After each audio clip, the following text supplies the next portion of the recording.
el suelo donde nos paramos, digamos, no, nos ofrece muchas oportunidades, es donde nuestra comida crece, es donde construimos nuestras ciudades, y también el suelo nos puede ayudar y nos puede ofrecer una alternativa para tener un futuro más sostenible.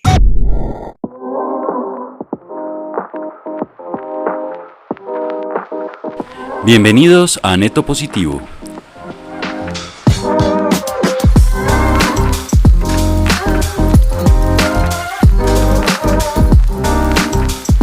Un podcast donde hablamos con personas de distintas profesiones y nacionalidades sobre temas de actualidad relacionados con el medio ambiente.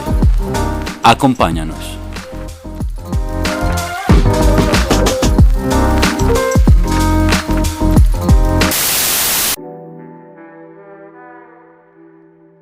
Hola a todos, mi nombre es Juana Manuela y hoy voy a conversar con Laura Villegas.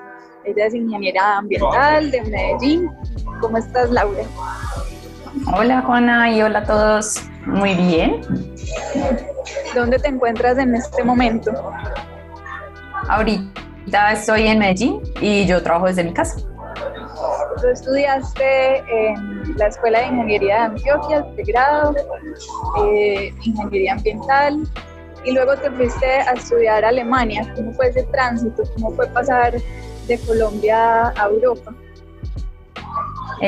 Bueno, pues siempre fue como mi sueño estudiar en el exterior y pues la oportunidad se dio en Alemania, un país muy diferente a Colombia, con un idioma completamente diferente. Entonces la adaptación fue todo un proceso, fue todo un reto, pero pues en Alemania conocí muchísimos temas nuevos, muchísimas formas de vivir la vida, entonces al final fue una experiencia súper positiva. ¿Y cuál crees que fue como el aprendizaje más importante que encontraste en Alemania? Pues Alemania como que me enseñó en todas las esferas de mi vida. Me enseñó pues a enfrentar retos también yo solita y superarlos, a conocerme, también me conocí un montón viviendo en el exterior, a conocer amigos para toda la vida, gente de todas partes, conocer otras culturas. Pero digamos la experiencia académica fue algo como que no me esperaba, porque digamos yo ya había trabajado en medio ambiente, en conservación, y pensé que no, que simplemente iba a hacer el máster y todo iba a ser súper fluido, ya iba a tener mucha experiencia. Pero bueno, resulta que me encontré con un mundo completamente nuevo y temas muy diferentes, como el tema en el que finalmente me terminé especializando, que son las turberas. Entonces, creo que fueron aprendizajes en todos los ámbitos de mi vida. Me parece que la maestría que hiciste tiene un nombre muy bonito: Ecología del Paisaje y Conservación de la Naturaleza. ¿En qué consiste esa especialización, ese tema? Bueno, como tú lo mencionaste, la ecología del paisaje es ver, digamos, los sistemas naturales no solamente como elementos aislados, sino como parte de un paisaje que se comunica entre sí y que trabaja junto.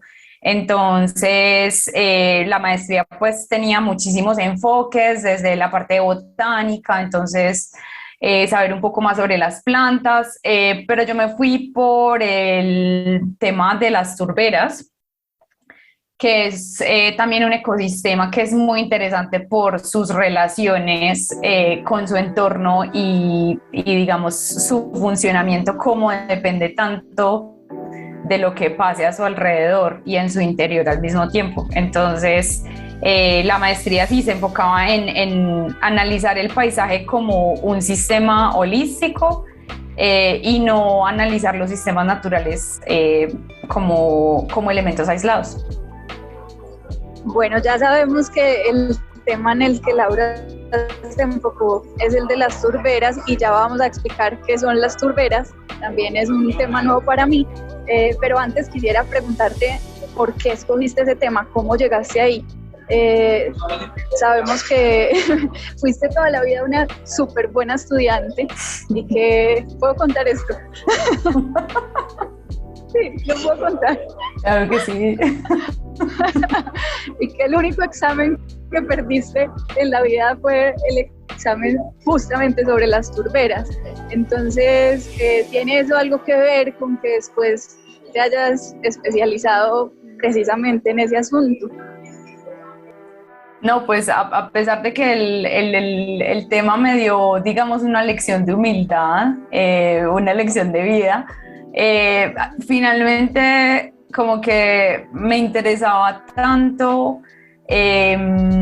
investigar sobre las turberas por el hecho de que son un tema muy desconocido, sobre todo para nosotros en los trópicos. O sea, yo viniendo de Colombia, estando en un país del hemisferio norte, donde son las eminencias sobre las turberas, y nosotros en los trópicos no conocemos mucho del tema, porque por mucho tiempo se pensó que las turberas no podían ocurrir en un clima tan cálido como son los trópicos. Entonces me interesó mucho ahondar más en este tema, también para difundir más conocimiento sobre él en regiones como la mía. Bueno, ahora sí, explícanos por favor qué son las turberas. Yo creo que podríamos empezar por entender qué es la turba. ¿Qué es la turba? ¿Para qué se utiliza? ¿Cómo se genera? Y luego sí, ¿en dónde? Bueno, pues la turba es un tipo de suelo que es muy, muy rico en materia orgánica. Y la turba es tan rica en materia orgánica porque se forma en un ambiente que está inundado todo el año o la mayor parte del año. Entonces, al estar inundado este tipo de suelo que se alimenta de la vegetación que está arriba, esa es la vegetación que le da ese material orgánico, al estar inundado no se oxida, no se degrada, y por lo tanto todo queda ahí almacenado. Entonces, por siglos y siglos se van formando cada vez más capas de turba, se compactan cada vez más y forman un ecosistema que es considerado un humedal, es terrestre, y se le llama turbera, que allí es donde se acumula el material llamado turba en el suelo. Entonces la turba es este lugar, digamos, este ambiente en el que se acumula la turba. ¿Y para qué sirve la turba? ¿Qué uso se le da? Sí, bueno, entonces la turbera es donde, digamos, es este ecosistema que acumula turba, y la turba históricamente ha tenido muchísimos usos. Digamos, el uso más obvio y principal es como abono, ya que es tan rico en materia orgánica. Entonces, por ejemplo, ustedes estarán familiarizados con cuando van a comprar tierra abonada al vivero para sus plantitas, quieren algo que sea muy rico en materia orgánica, y generalmente esto que les venden es turba, extraída de una turbera.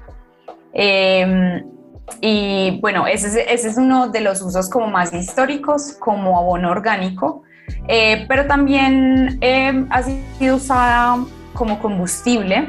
Entonces este suelo lo que hacen es que lo drenan, o sea, le quitan todo el agua en exceso y cogen ese suelo muy rico en materia orgánica, lo convierten en ladrillos, y estos ladrillos se queman y se genera energía. Hoy en día, digamos, no se nos hace como tan tan obvio que pues, en mi casa yo no quemo ladrillos. Pero, digamos, en la época preindustrial y en la revolución industrial, países muy ricos en turberas como la Unión Soviética tuvieron un boom de desarrollo gracias a esta fuente de energía. Y por eso fue que se pudieron, digamos, no fue por eso, pero una de las razones es que se pudieron desarrollar tan rápido porque tenían esta fuente increíble de energía en la superficie prácticamente, o sea, solo tenían que quitar la vegetación. Y finalmente, también las turberas se usan para la agricultura y en algunos casos para la ganadería. Entonces, igualmente, retiran toda el agua, drenándola, construyendo canales para drenaje y cultivan allí. Sobre el asunto del uso como combustible. Es un combustible que le conviene más al medio ambiente, es menos contaminante, es sostenible ese uso. No, para nada. O sea, es básicamente, bueno, no conozco precisamente las cantidades de emisión, pero es casi como quemar carbón. De hecho, la turba después de siglos y siglos se convierte en carbón. Entonces, y además su uso no es sostenible, ya que su extracción implica la destrucción de la turbera y por lo tanto la emisión de todo el carbono que está allí almacenado y digamos es carbono que está allí almacenado hace siglos. O sea, imagínate yo hoy estar emitiendo carbono de 1300 hasta hoy. O sea, imagínate siglos y siglos de carbono almacenado, emitirlos en 10 años o 5 años. O sea, es una emisión gigante. Entonces, ¿cuál debería ser nuestra interacción con las turberas y cómo las podemos conservar, pero sobre todo, para qué debemos conservarlas? Bueno, digamos el primer acercamiento es si tenemos una turbera intacta, una turbera natural que no ha sido drenada, que no ha sido degradada, lo más importante para el medio ambiente, pero no solo para el medio ambiente, sino también para las personas, y la solución más eficiente en términos de costos es conservarla. Entonces, mantener el nivel de agua alto, mantenerla inundada, va a permitir primero mantener ese carbono en el suelo y no en la atmósfera. Esto nos va a ayudar con nuestros compromisos climáticos. Entonces, como ustedes saben, los países por el Acuerdo de París están comprometidos a disminuir sus emisiones en cierta medida. Al emitir este carbono que está allí sentado en el suelo, pues estamos claramente olvidándonos de lograr esos objetivos climáticos que nos hemos propuesto. Pero al mismo tiempo, al conservarla y al mantener, digamos, su funcionamiento natural, estamos evitando riesgos para las personas, ya que cuando la turbera se drena y el suelo se empieza a degradar y a oxidar, una turbera húmeda es como una esponja que cuando tiene agua tiene mucho volumen y está expandida, pero cuando se drena y no tiene agua se encoge. Entonces lo que pasa es que el nivel de la superficie empieza a bajar. Esto va a incrementar los riesgos de inundación en zonas costeras, por ejemplo, va a generar contaminación del agua. También vamos a tener pérdida de biodiversidad. En las turberas tenemos especies endémicas, quiere decir que solamente existen allí. Son refugios de fauna. Y en muchos casos son, digamos, sitios tradicionales para comunidades que viven en este entorno. Entonces, bueno, eso para las turberas intactas. Sin embargo, si las turberas ya están degradadas, es importante restaurarlas y encontrar maneras sostenibles de manejarlas y de trabajar con las comunidades y con los actores que dependen de ellas para poder encontrar soluciones mejores para estos territorios. Bueno, tú te fuiste a Alemania, decidiste especializarte en turberas y ahora ¿a qué te dedicas específicamente? ¿Cuál es tu labor en función de este asunto? Bueno, yo ahorita estoy en la Organización de las Naciones Unidas para la Alimentación y la Agricultura y digamos como una organización intergubernamental, nuestra labor y nuestro mandato es apoyar a los países miembros de las Naciones Unidas para manejar sus turberas de forma más sostenible. Entonces, principalmente es ubicar dónde están las turberas. Entonces, apoyamos a los países en identificar y localizar esas turberas, entonces crear mapas de turberas. Y también aprender a monitorearlas para, digamos, estar atentos de los cambios que puedan estar ocurriendo. Y digamos, en otros temas que trabajamos también, digamos, trabajamos por defender las turberas en los marcos de política. Entonces, un país le empieza a hablar de las turberas y pues se quedan en blanco, como ¿qué es eso? Algunos ya saben qué son, pero bueno, ¿cómo podemos hacer algo?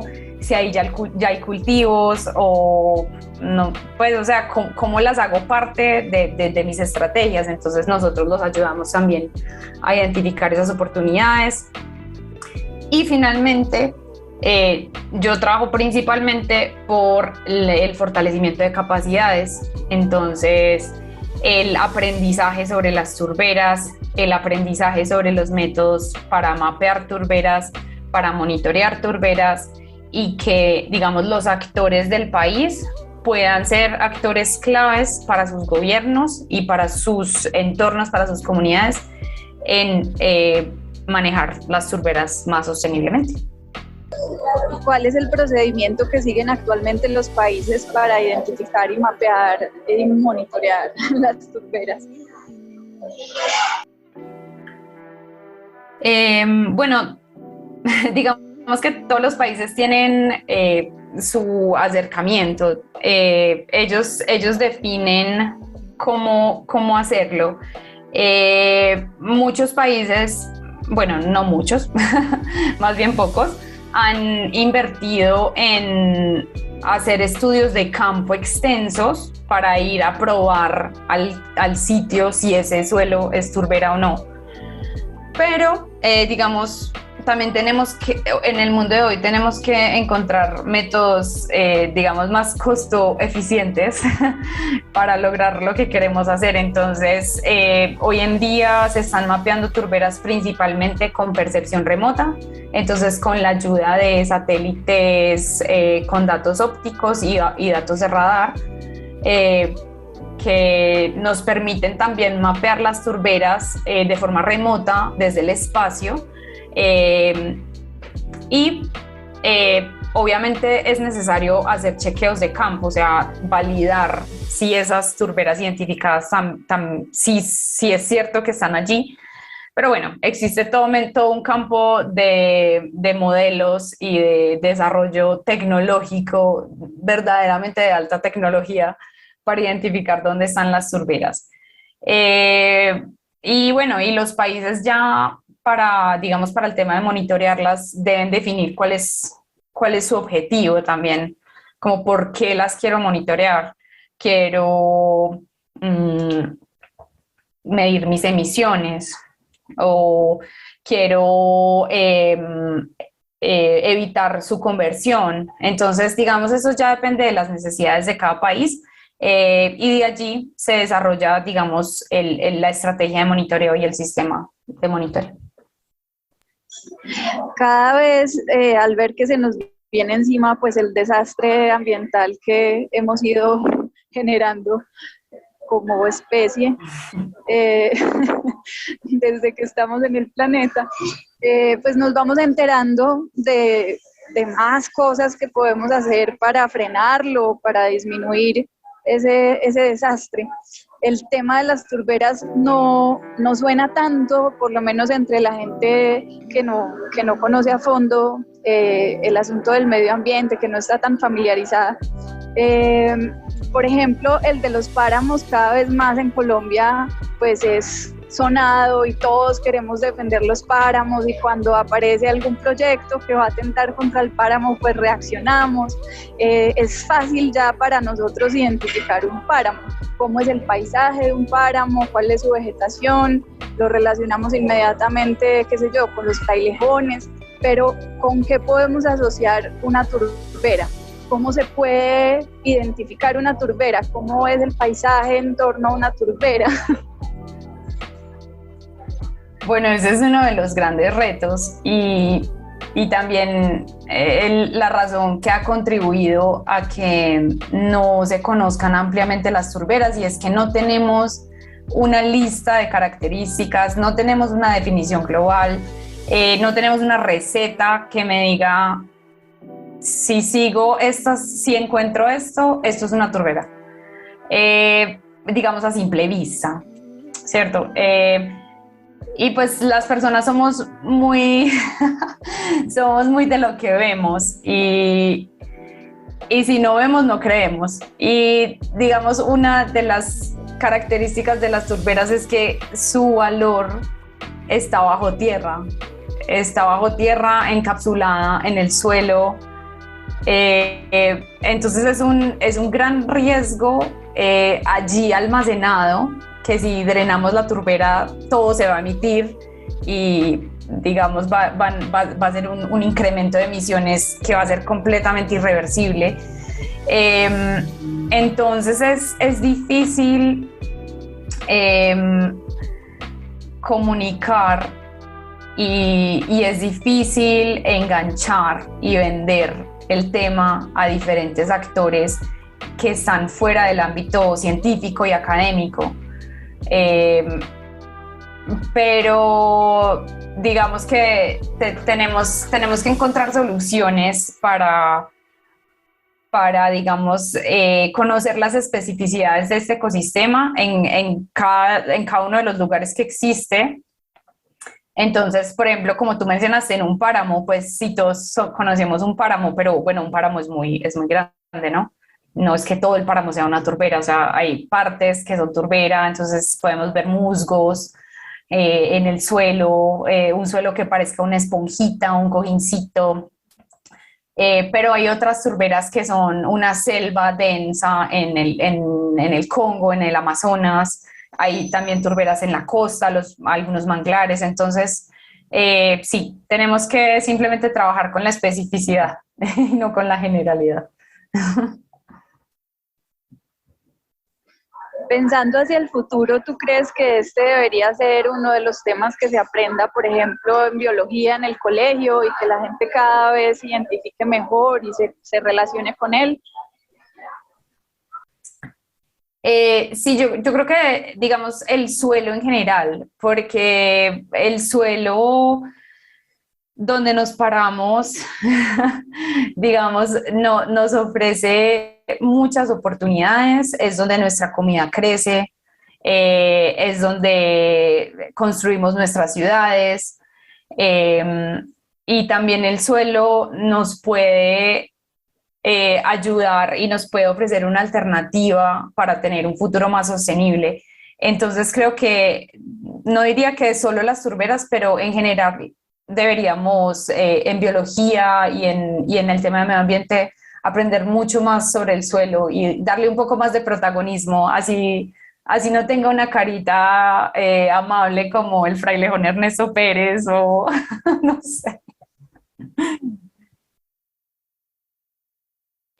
Sí, tú nos decías que era muy fácil defender un delfín, que se ve tan bonito, o un koala, qué sé yo, pero nuestra relación con la tierra muchas veces es como de creer que es sucia, ni siquiera nos parece agradable, por ejemplo, cuando nos juntamos de tierra. Entonces tal vez sí haya que cambiar un poco esa concepción. Eh, ¿Qué les recomendarías tú a las comunidades? Que ya sabemos que identificar las turberas es difícil, que es un asunto, pues, básicamente de científicos que tienen los recursos para identificar dónde hay turba, qué es una turbera.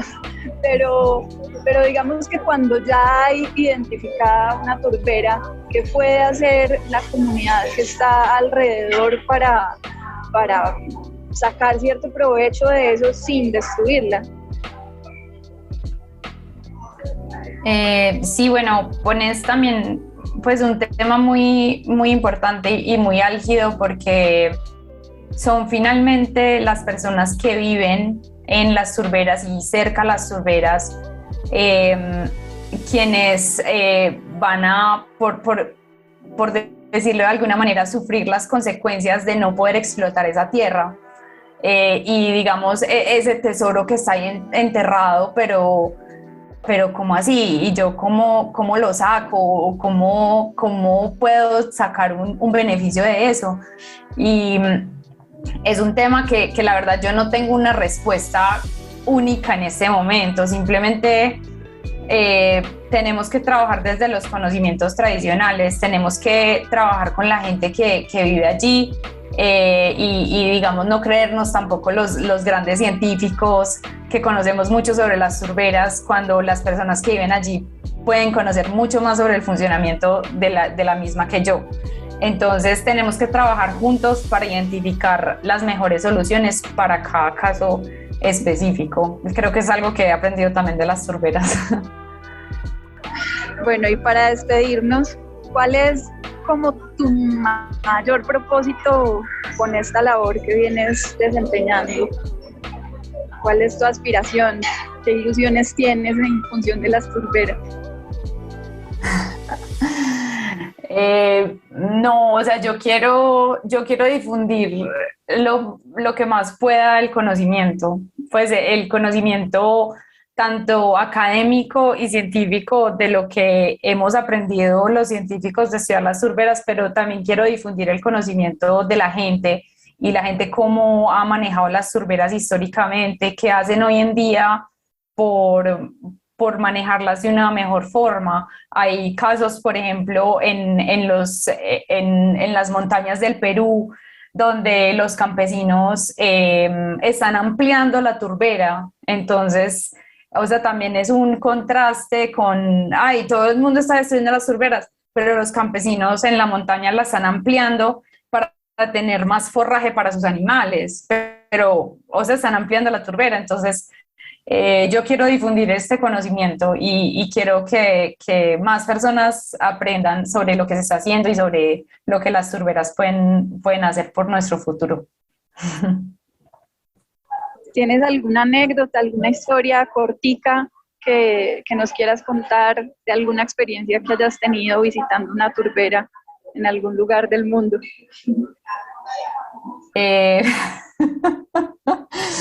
Sí, bueno, me gusta mucho, pues como ya les comenté al principio, mi profesor en la maestría de turberas es una de las personas que más ha estudiado las turberas en el mundo, que conoce más turberas, ha visitado casi todos los países del mundo buscando turberas y pues yo iba a misiones de campo con él y aprendimos que una forma muy rápida en el campo de identificar si esto sí es una turbera es coger un poquito y metértelo a la boca. Entonces, si sientes como piedritas, como arenita, quiere decir que es un suelo muy mineral y no tan orgánico, entonces puede que no sea turba. Entonces, cuando yo estaba en misiones de campo en Centroamérica, pues hice eso. Para mí fue lo más normal del mundo. Y todo el mundo se quedó como, ¿qué estás haciendo? Porque una turbera tú la visitas y tiene un olor fuerte, pero no quiere decir que esté podrida. O sea, no quiere decir eso. Y no quiere decir que esté sucia. De hecho, es muy limpia porque no se ha degradado. Entonces, es algo que, no sé, me gusta contar y que de hecho todavía hago. Me meto el pedazo de tierra a la boca. Bueno, acá los niños se meten la tierra a la boca cuando les falta qué componente, qué cosa, no sé. Creo hierro o alguna de esas cosas. Terrible. Pero bueno, me gustó mucho esa anécdota y me gustó mucho haber conversado contigo. Ojalá cada día conozcamos mejor el suelo que pisamos y que nos da de comer y que nos permite pues mantenernos en este mundo. Muchísimas gracias, Laura, y qué buena tu labor. No, gracias a ustedes por contarle a la gente sobre nuevos temas. Bueno, nos despedimos de Laura, que estés muy bien. Muchas gracias. Ustedes también.